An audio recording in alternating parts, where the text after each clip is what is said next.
活着，要活着。 Extensive evidence that has come to light about the recent operation by the American Zionist enemy in Isfahan has exposed a crushing strategic defeat for the United States.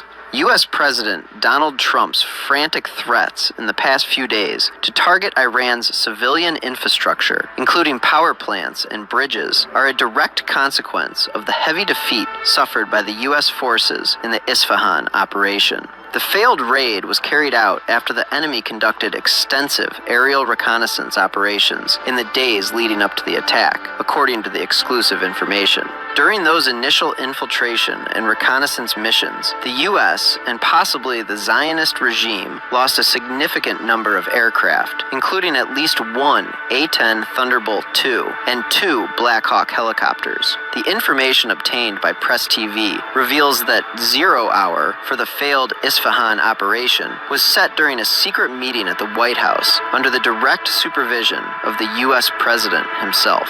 It has now become clear that this operation had no connection to the claimed rescue of a downed F-15 fighter pilot, a narrative initially pushed by American officials. Instead, evidence examined and confirmed by Press TV indicates that the real objective was to infiltrate and attack one of Iran's nuclear facilities in Isfahan. The landing site for C-130 transport aircraft, chosen based on previous reconnaissance, was an abandoned airstrip located dangerously close to one of these nuclear sites. The Americans miscalculated, believing that Iran's air defense would be unable to confront the aircraft involved in the operation. However, Press TV learned that the deployment of numerous U.S. aircraft occurred while the Iranian armed forces were in full alert waiting for them.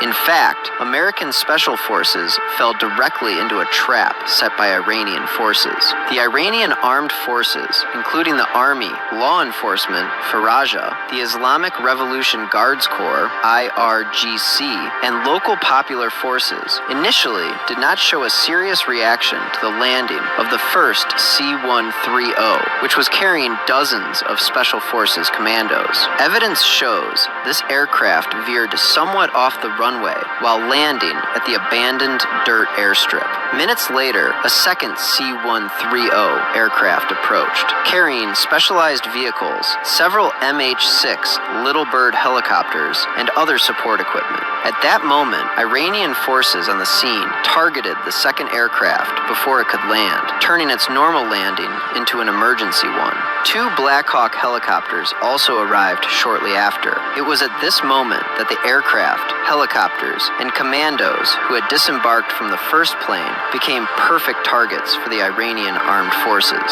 After the special forces realized they had fallen into the trap, the White House Situation Room made a critical decision. The main operation to infiltrate the nuclear site was changed into a desperate rescue operation for the dozens of U.S. commandos trapped under Iranian fire. The Americans immediately sent several smaller aircraft to extract their forces, barely managing to gather the individuals and withdraw them from the deadly situation. The rescue operation was conducted so hastily that some soldiers and officers abandoned their equipment, including, according to the evidence possessed by Press TV, the identification document of an American officer left behind in the area to save their lives. After the commandos were evacuated, American fighter jets established a line of fire with a 5-kilometer radius to prevent Iranian forces from approaching the abandoned C-130s at the airstrip. The jets also carried out heavy bombing of their own equipment to prevent it from falling into Iranian hands.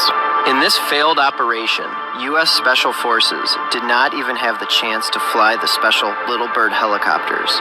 Some were destroyed on the ground, while others were destroyed inside the second C-130 aircraft. Following this disgraceful and heavy defeat, Trump hastily and chaotically held multiple press conferences to cover up the failure and falsely portray it as a pilot rescue operation.